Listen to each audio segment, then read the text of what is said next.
지난 3년 코로나 기간 동안 제가 어떤 일을 가장 많이 했을까를 생각해 봤어요. 그랬더니 제가 지난 3년 코로나 기간 동안 가장 많이 한 일은 철야하며 기도하기, 금식하며 기도하기. 그걸 제일 많이 했던 것 같아요. 생각해 보면 그때는 그것밖엔 할 수 있는 게 아무것도 없었어요. 70일 나홀로 철야, 50일 나홀로 철야, 또 40일 나홀로 특세, 뭐 그런 것들 하면서 하나님께 정말 많이 기도했고 하나님 앞에 정말 많이 울었어요. 근데 그러는 가운데 하나님은 제게 코로나 때문에 할 수 없는 사역들을 생각하며 속상해하기보다는 코로나 때문에 할 수 있는 사역들을 기억나게 해주셨어요. 그러면서 사실 코로나 이전에는 성도들을 새벽마다 불러내는 게 너무 힘들어서 또 미안하고 부담돼서 제가 맥시멈으로 일주일 특세, 한 주 특세, 주로 이런 것들을 저희 교회는 많이 했었거든요. 근데 코로나가 시작되면서 영상이 시작됐잖아요.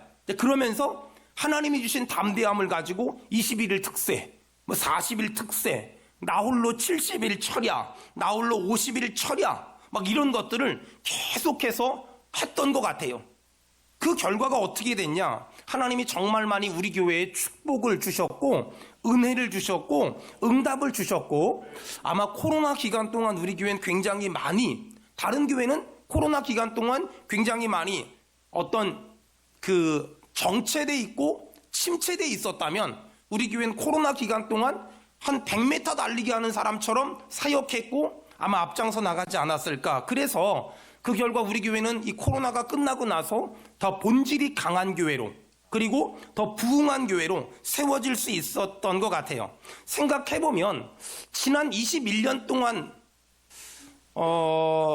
그렇게 살았던 것 같고, 또 더 생각해보면 목회를 시작한 지 30년 동안 그렇게 살아온 것 같아요. 그저 무슨 일만 있으면 금식하고, 무슨 일만 있으면 철야하고, 무슨 일만 있으면 작정 기도하면서 하나님한테 매달렸던 것 같아요. 그리고 참 많은 하나님의 은혜와 참 많은 하나님의 응답을 받았어요. 여러분, 특세나 부흥에는 하나님은 너무너무 좋아하시지만 마귀는 너무너무 싫어해요. 제가 그걸 알 수 있는 건 뭐냐면, 제가 특세나 부흥회를 선포하고 나면 하나님이 제 마음을 너무 행복하게 해주세요. 근데 문제는 사단이 자꾸만 태클을 걸어요. 이야, 특세 부흥회 선포하고 나자 갑자기 저희 어머니가 다리 수술을 하더라고요. 어떤 사람은 우연의 일치라고 말하는데 조금만 영적인 민감성을 가지고 보세요. 왜 그런 일이 있을까? 여러분의 가정에도, 여러분의 삶 속에도 왜 그런 일이 있을까? 하나님이 지금 사인을 보내는 거예요. 너 영적으로 깨야 돼. 너 영적으로 정신 차려야 돼. 네가 집사, 권사, 장로지만 너 지금 영적으로 넘어져 있잖아. 하나님이 시그널을 보내는 거예요. 제가 특세 부흥회를 선포하고 났더니 아니 갑자기 우리 어머니가 수술하셔? 그리고 퇴원하셨어요? 제 아내가 우리 어머니 부축해서 시골 가다가 다리를 조금 삐끗했는데 병원 가보니까 연골이 나갔대. 그런 일을 딱 들었을 때 좀 당황스럽더라고요. 좀 속상해요. 좀 화도 나요. 그런데 제가 그때 하나님이 저에게 딱 주신 마음이 뭐냐면 기도하래잖아. 그래서 제가 그 순간 철야를 결단하고 철야를 시작했어요. 여러분 잘 들어보세요. 그냥 넘어가면 아무것도 아니에요. 그냥 넘어가면 마귀에게 질 수 있어요. 근데 그걸 하나님의 음성으로 받아들이고 마귀가 공격하고 있다는 걸 받아들이고 제가 철야 시작했잖아요. 두고 보세요. 이번 특세 끝나고 나면은요, 이번 부흥회 끝나고 나면은요, 하나님이 제 어머니도 고쳐주실 것이며 제 아내도 치료하실 것이며 우리 성도들에게 묶인 문제를 해결해 주실 줄로 믿습니다. 우리 믿는 사람 아멘 합시다. 그런 믿음을 가지고 우리 한번 이번 특세에 임하고 이번 부흥회에 임했으면 좋겠어요. 저는 이런 경험이 너무너무 많아요. 작년에 코로나 기간 중에 40일 특세를 했거든요. 그때도 40일 특세를 하는데 사단이 제가 주일날 아침인데 허리를 건드려서 이게 움직일 수가 없는 거예요. 너무 아파요. 정말 너무너무 아파요. 그래서 이게 설교를 못하겠다, 그 정도 수준이었어요. 그런데 그럼에도 불구하고 제가 제 허리에 손 얹고서 간절히 기도하고 올라와 설교하고 또 철야하고 또 특세 인도했어요. 와, 하나님이 깨끗이 고쳐주시고요. 그 다음에 제가 굉장히 두통이 심했는데 하나님이 그것까지 치료해 주시더라고요. 정말 이런 영적인 대결을 여러분 막 하잖아요. 잘 들어보세요. 사단이 공격하는 인생을 살 것인가? 사단을 공격하는 인생을 살 것인가? 대부분의 그리스도인들은 사단의 공격을 당하면 그때야 정신 차리거든요. 그런데 사단이 공격을 하기 전에 내가 공격을 하면 안 되나요? 싸워본 사람들은 알지만 싸움에서 제일 중요한 건 선빵이라는 거. 여러분, 사단의 공격을 당하고 아이고 힘들어 보단 아니 사단을 공격해버리면 되잖아요. 이번 특세로요, 이번 부흥회로요, 내가 은혜 받아서요. 그래서 이런 영적인 일들을 하다 보면 사단의 정말 많은 공격을 받거든요. 근데 그럼에도 불구하고 여전히 특세하고 여전히 부흥회하고 여전히 철회했어요. 하나님이 하나하나 다 이기게 역사하시더라고요. 그때 제가 일기를 쓴 게 있거든요. 일기에 뭐라고 썼냐면 40일 특세를 인도하는 중에 수요일인데 갑자기 온몸이 매를 맞은 것처럼 아프기 시작하더니 정말 죽을 것처럼 아팠다. 그런데 수요일 저녁 예배 때 최은경 집사님과 하늘소리 찬양팀이 찬양을 하는데 갑자기 제 마음에 병이 떠나갔다는 확신이 생기더니 정말 예배가 끝나고 났더니 몸이 아프지 않았다. 그리고 그날 밤에도 철회할 수 있었고 그 다음날 새벽에도 설교할 수 있었다. 여러분, 이게 영적인 대결이에요. 이게 영적인 싸움이에요. 아프다고 드러넘는 게 중요한 게 아니고 아프다고 물러나는 게 중요한 게 아니라 사단이 건드리는구나, 마귀가 건드리는구나, 마귀들과 싸울지라 하고 담대하게 나가면 마귀는 한 길로 왔다가 7길로 떠나갈 것이며 주님 주신 참된 평화가 우리 안에 흘러 넘칠 줄로 믿습니다. 제가 지난 2월 1일부터 철야하면서 하나님한테 이렇게 기도하는데 춥기도 하고 아니 모기가 물기도 해요. 그래서 좀 철양해서 하나님한테 그런 질문을 했어요. 하나님, 전 맨날 철야하고 작정 기도하고 금식하고 전 왜 이렇게 목회를 해야만 합니까? 다른 목사님들은 골프 치면서 여유 있게 사는 것 같은데 왜 전 맨날 이래야만 합니까? 뭐 이런 혼자만의 질문을 했어요. 근데 그런 질문을 하면서 그동안 철야하면서 하나님의 은혜를 받은 걸 생각해 보니까 제가 하나님께 받은 은혜가 너무너무 많더라고요. 정말 너무너무 많아요. 분명히 철회를 시작하기 전엔 산더미 같은 기도 제목을 가지고 제가 기도를 시작하거든요. 여러분, 저는 여러분이 헌금하잖아요. 그러면 헌금 안에 있는 그 돈은 재정부에서 다 계수하고 봉투는 저한테 다 줘요. 그러면 그 봉투에 적힌 기도 제목을 제가 맨날 보면서 헌금을 해요. 그러니까 내일부터 여러분들이 헌금을 하잖아요. 그러면 거기 적힌 기도 제목을 밑줄 쳐가면서 매일마다 기도해요. 거기에 기도 제목 있죠. 가정교회 보고서에 얼마나 많은 기도 제목이 있겠어요?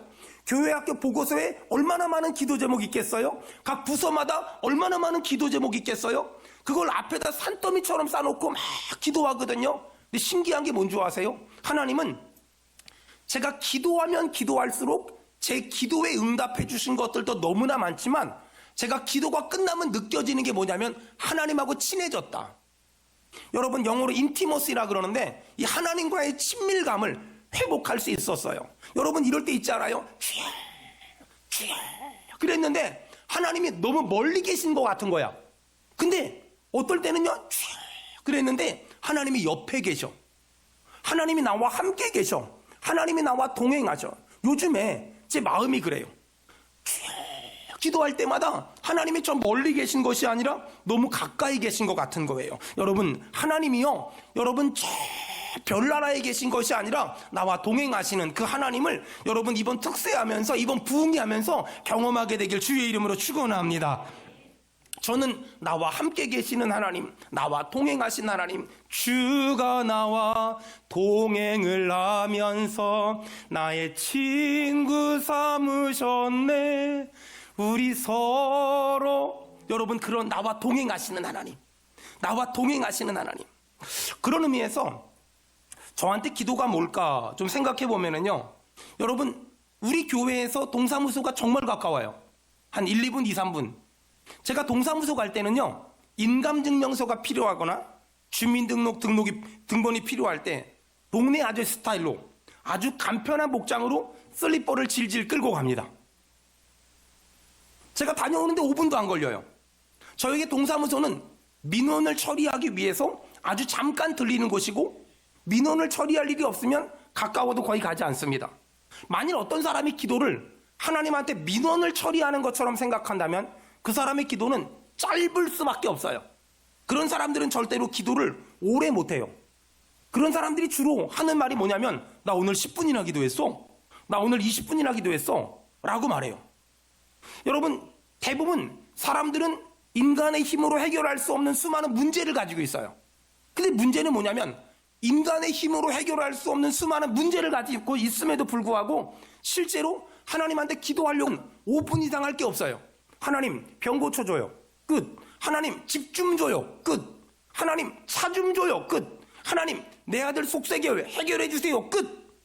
마치 하나님한테 내 기도가 민원을 해결하는 것이라면 내 기도는 5분 이상 할 게 없어요. 10분 이상 할 게 없어요.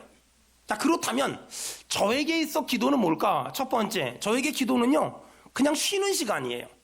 저는 기도하면서 참 많이 쉬어요. 잘 들어보세요. 기도하고 쉬는 게 아니라 기도하면서 쉬어요. 저는 보통 새벽 4시 좀 넘으면 일어나요. 그리고 하루 일정을 시작하거든요. 그리고 보통 10시, 11시까지는 여러 가지 사역들을, 정말 많은 일들을 감당해요. 이렇게 살다 보니까 몸이 얼마나 바쁘겠어요? 근데 몸이 움직이기까지 생각은 또 얼마나 바쁘겠어요? 대부분의 사람들은 이런 제 삶을 굉장히 바쁘겠다, 피곤하겠다라고 생각하거든요. 근데 실제적으로 제가 이렇게 몸도 바쁘고 생각도 바쁘지만 의외로 별로 지치지는 않아요. 의외로 그렇게 지치진 않아요. 별로 지치진 않아요. 어떻게 그럴 수 있을까? 전 제가 피곤하거나 전 제가 감정적으로 무너지면 목욕실 문을 딱 걸어 잠그고 하나님한테 이렇게 기도해요. 하나님, 저 왔어요? 그리고 전 그냥 자요. 전 그냥 자요, 그냥. 5분이건 10분이건 30분이건 1시간이건 그냥 자요. 마음이 무거울 때도, 시험거리가 있을 때도, 설교 준비가 안 될 때도, 유혹이 있을 때도, 혈기가 날 때도 하나님, 저 왔어요? 그리고 자요.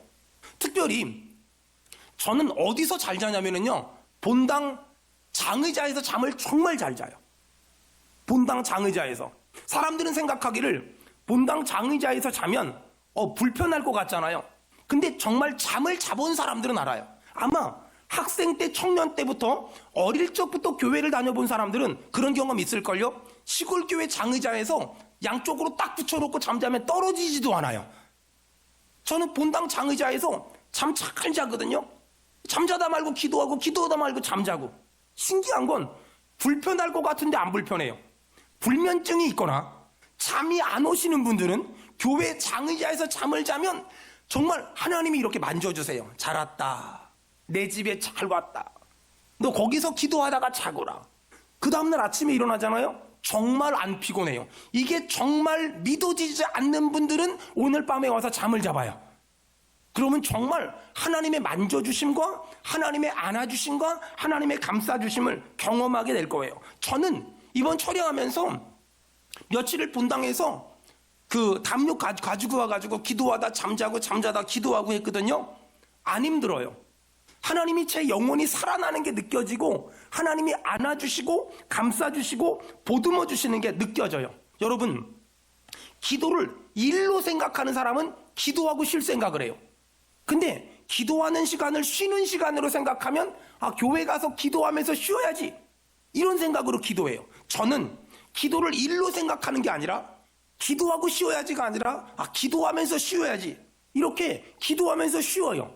쉬면서 기도해요. 그러다 보니까 기도를 끝나고 나면 내가 영적으로 회복되는 게 느껴지고, 내가 육적으로 회복되는 게 느껴지고, 내가 감정적으로 회복되는 게 느껴져요. 저는 저와 같은 경험을 사랑하는 우리 성도들이 다 경험하게 되기를 주의 이름으로 축원합니다.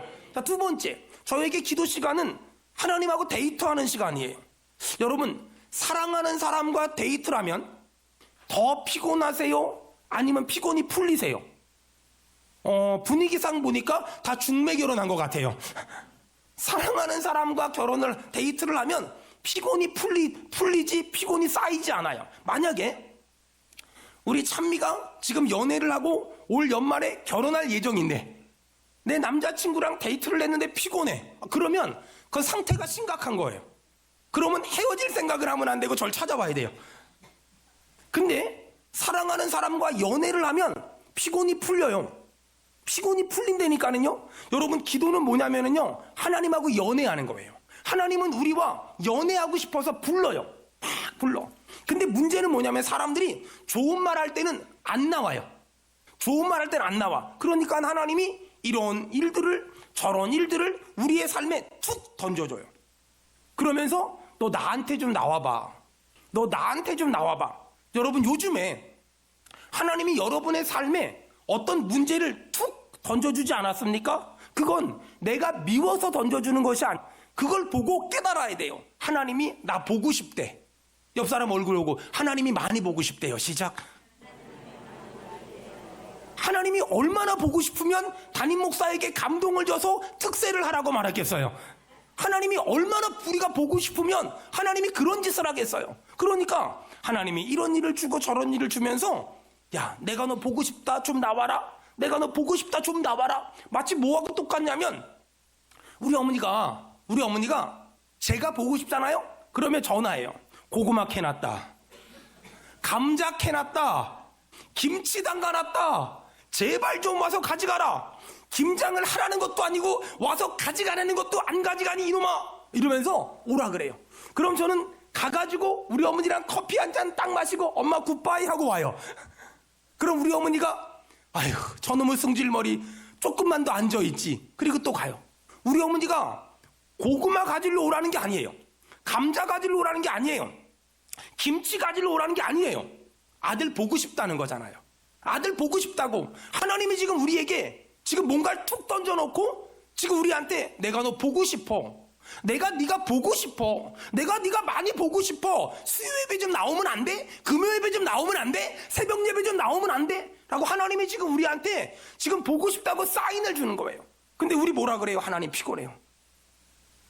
여러분, 하나님이 만나자고 연락을 했는데 그 연락을 씹어요. 피곤하대요. 이거는 내가 하나님을 사랑하는 마음이 식어버린 거지 내가 피곤한 게 아니에요. 여러분, 분별해 보세요. 내가 피곤한 게 아니라 내가 하나님을 사랑하는 마음이 식어버린 거예요. 전 어릴 적에 시골교회 엄마 따라 새벽 예배 가잖아요. 그러면 시골교회 권사님들이 찬송가 1장부터 끝장까지 음정 박자 다 틀렸는데도 불구하고 불러요. 만복의 근원 하나님부터 아멘, 아멘, 아멘까지 이걸 계속 불러요. 여러분, 요즘에 그게 생각나서 본당에서 혼자 기도하면서 찬송하다가 기도하다가 찬송하고, 모르는 찬송이 있으면 찬송가 어플 들어보고 또 찬송하고. 신기한 건 찬송하다 기도하다 찬송하잖아요. 이게 아무것도 아닌 것 같은데 내 심령이 깨끗해지는 게 느껴지고요, 내 영혼이 맑아지는 게 느껴져요. 여러분도 한번 해보세요. 찬송하다가 기도하다가 찬송하고. 여러분, 찬송을 부르면 놀라운 일이 생길 줄로 믿습니다. 이번에 하나님이 우리 보고 싶다고, 이런 사고 저런 사고, 이런 연약함 저런 연약함, 이런 아픔 저런 연약함을 우리한테 툭 던져줬어요. 그걸 보고 목사님 힘들어요, 아파요, 사고 났어요, 이것도 중요하지만 더 중요한 건 이제는 다시 새벽을 깨울 때가 됐구나. 이제는 다시 수요 예배를, 금요 예배를, 공예배를, 주일 저녁 예배를 회복할 때가 됐구나. 여러분, 깨닫고 하나님께 돌아오면 하나님은 눈 녹듯이 없애주실 줄로 믿습니다. 자, 세 번째, 저에게 기도는요, 하나님에게 힘을 공급받는 시간이에요. 때로는 살다 보면 이런저런 무거운 짐으로 견디다 못해 쓰러질 때가 있거든요. 근데 그때 하나님께 나오잖아요. 하나님은 저를 불쌍히 여겨서 그 고난과 가난과 질병으로부터 구원해 주세요. 철야하다 보면, 작정 기도하다 보면 기도가 안 될 때가 있어요. 저는 기도가 안 되잖아요. 그럼 기도 안 해요. 그냥 가만히 주님 무슨 말씀을 하시든지 제가 순종할게요. 주님 말씀하세요. 보통 사람들은 기도를 뭔가 말을 많이 해야만 될 것 같다고 생각해요. 근데 기도는 내가 하나님한테 보고하는 것이 아니라 하나님과 내가 대화하는 거예요. 그러니까 뭔가 말을 많이 할 생각을 하지 말고 입 좀 다물고 하나님의 음성을 들으세요. 그분이 뭐라고 말씀하시나.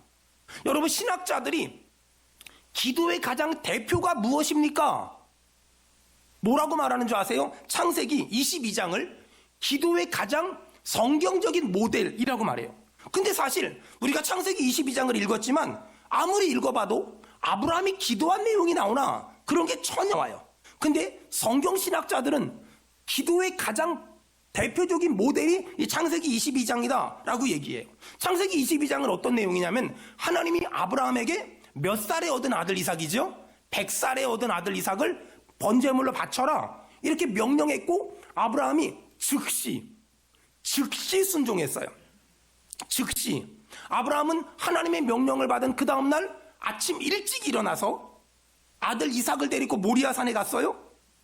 여러분 그때 아브라함의 마음이 어땠을까요? 소풍 가는 마음이었을까? 전혀요. 네버. 전혀 아니었어요. 왜 아브라함은 아침 일찍 모리아산에 출발했을까? 간단해요. 마음이 흔들릴까 봐. 여러분 아브라함은 모리아산에 도착해서 종들은 산 밑에 있으라고 말하고 아들만 데리고 모리아산 번제단으로 갔어요. 왜요?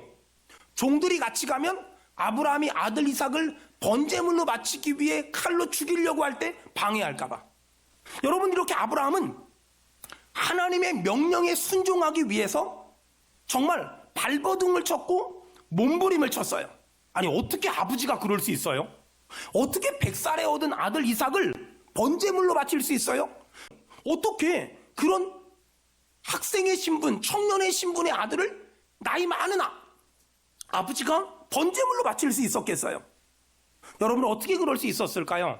아브라함은요 하나님이 어떤 분인지 정확히 알았어요. 아브라함은 갈대아 우르에서 하란에서 가나안에서 하나님의 은혜를 경험했는데 아브라함이 만난 하나님은요 좋으신 하나님, 아멘. 선하신 하나님, 아멘. 능력이 많으신 하나님, 아멘. 죽은 자도 살리시는 하나님, 그 하나님을 믿었기 때문에 하나님의 명령에 주저하지 않고 즉각 순종할 수 있었어요.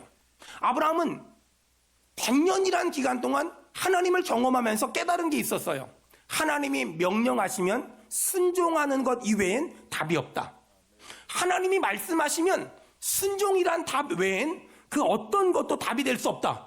이것이 아브라함의 믿음이었고 아브라함의 신앙이었어요. 여러분 생각해 보세요.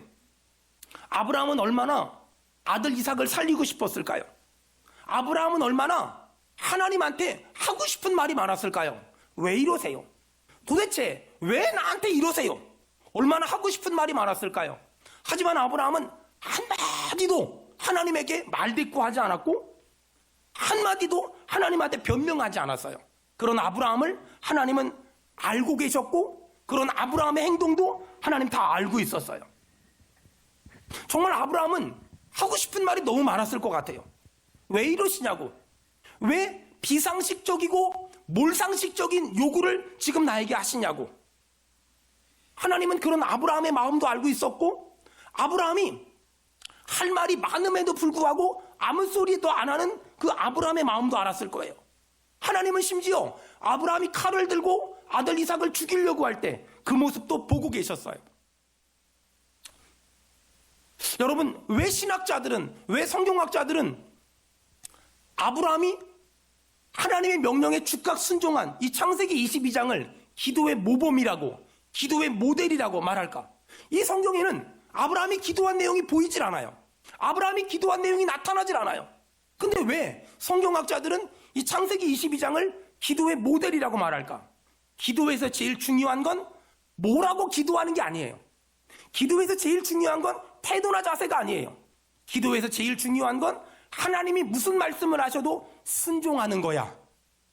하나님이 어떤 말씀을 하셔도 순종하는 거야.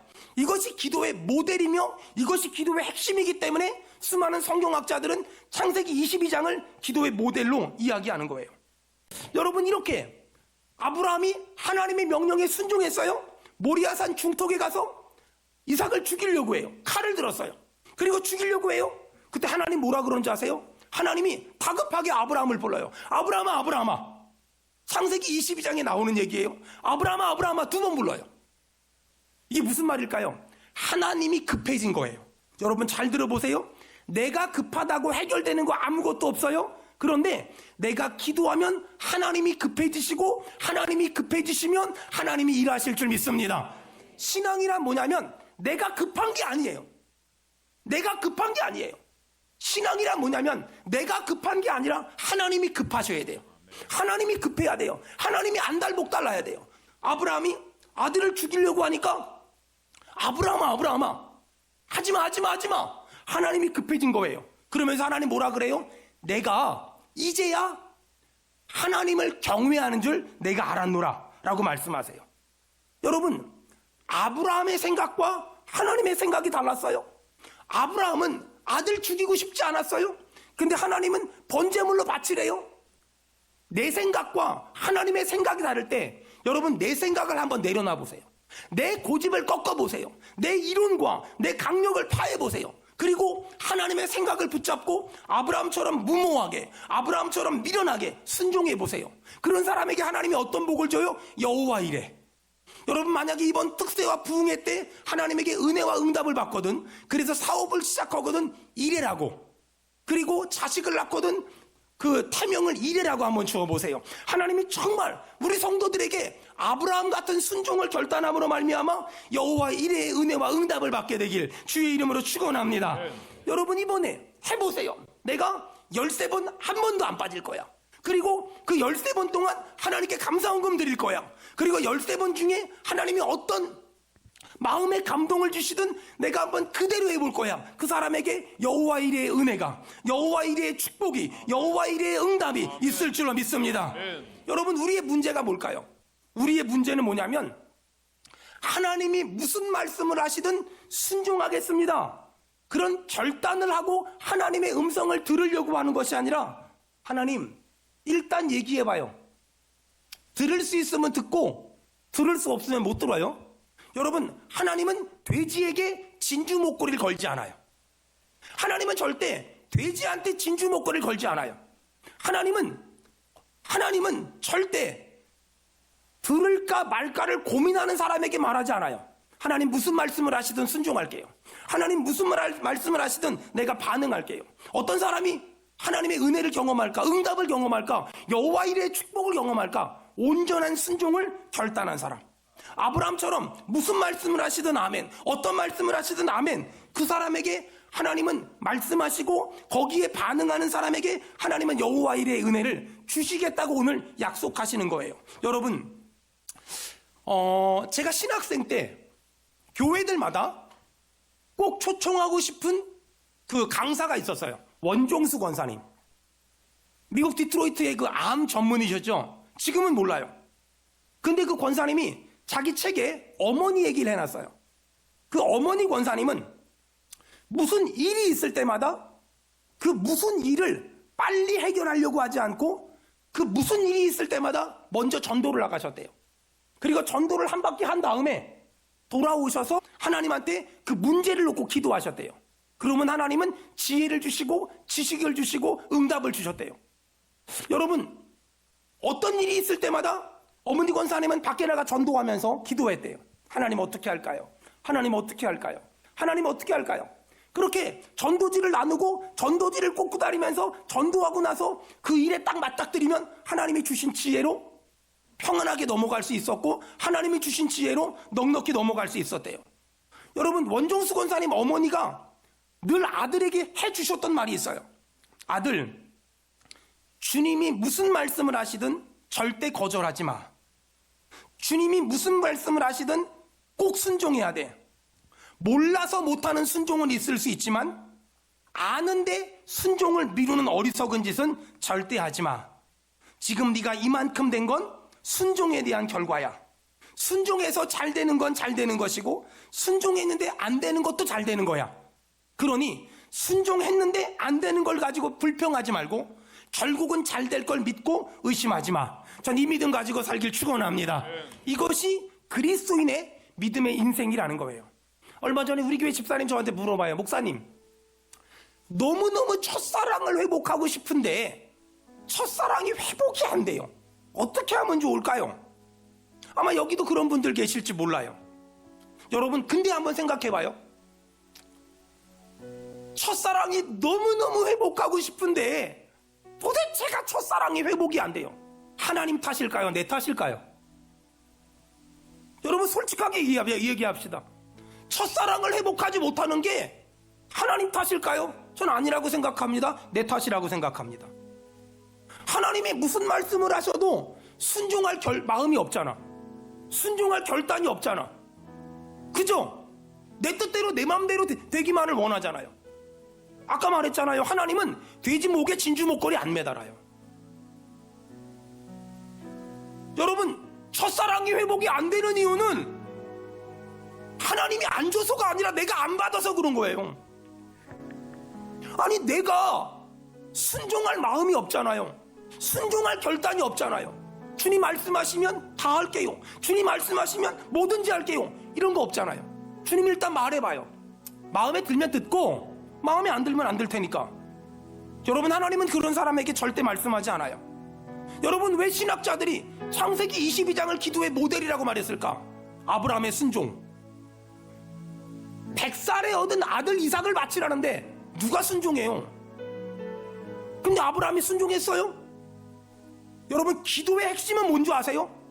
내가 1시간 기도해서 2시간 기도해서 6시간 기도해서 철야 기도해서가 아니에요. 기도의 핵심은 뭐냐면 내가 기도하는데 하나님이 감동을 줬어요. 그러면 이후 여하를 따지지 말고 그 감동에 순종하는 거예요. 순종이 기도의 꽃이에요. 순종이 기도의 열매예요. 근데 우리는 기도 10분 했어, 1시간 했어, 2시간 했어, 열흘 철야했어, 열흘 금식했어, 이런 말은 많이 하는데 그 기도하면서 하나님이 주신 감동에 순종했어? 그건 몰라요. 그러니까 날마다 기도는 죽으라고 하는데 응답이 없는 거예요. 은혜가 없는 거예요. 기도에서 가장 중요한 건 뭐냐면 주신 감동에 순종했어? 주신 교훈에 순종했어? 그거예요.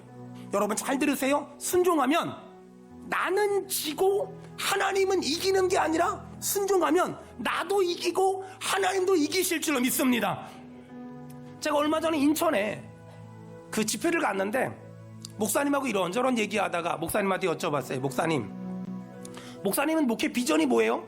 그랬더니 나이 많은 목사님인데 저한테 그래요. 목회 비전이요? 제 목회 비전은 날마다 하나님의 말씀에 순종하는 거예요. 날마다 하나님 말씀에 순종하는 거예요. 그게 목회 비전이래요. 보통 사람들은 목회 비전이라 하면 막 교인을 몇 명 만들고 건물을 짓고 땅을 사고 고아원을 하고, 근데 그런 게 아니에요. 목회 비전이요? 날마다 하나님 말씀에 순종하는 거예요. 저는 목사님의 그 목회 비전을 듣고 충격을 받았어요. 여러분, 제 목회 비전이 뭔지 아세요? 간단해요.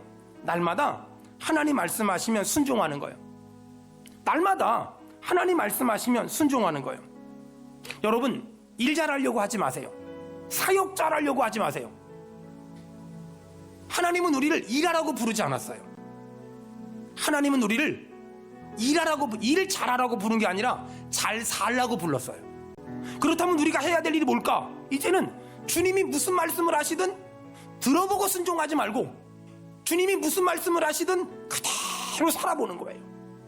용서할 사람 용서하고, 사랑할 사람 사랑하고, 품을 사람 품고, 감쌀 사람 감싸고, 보듬을 사람 보듬고, 울어줄 사람 울어주고, 순종할 거 순종하고, 충성할 거 충성하고.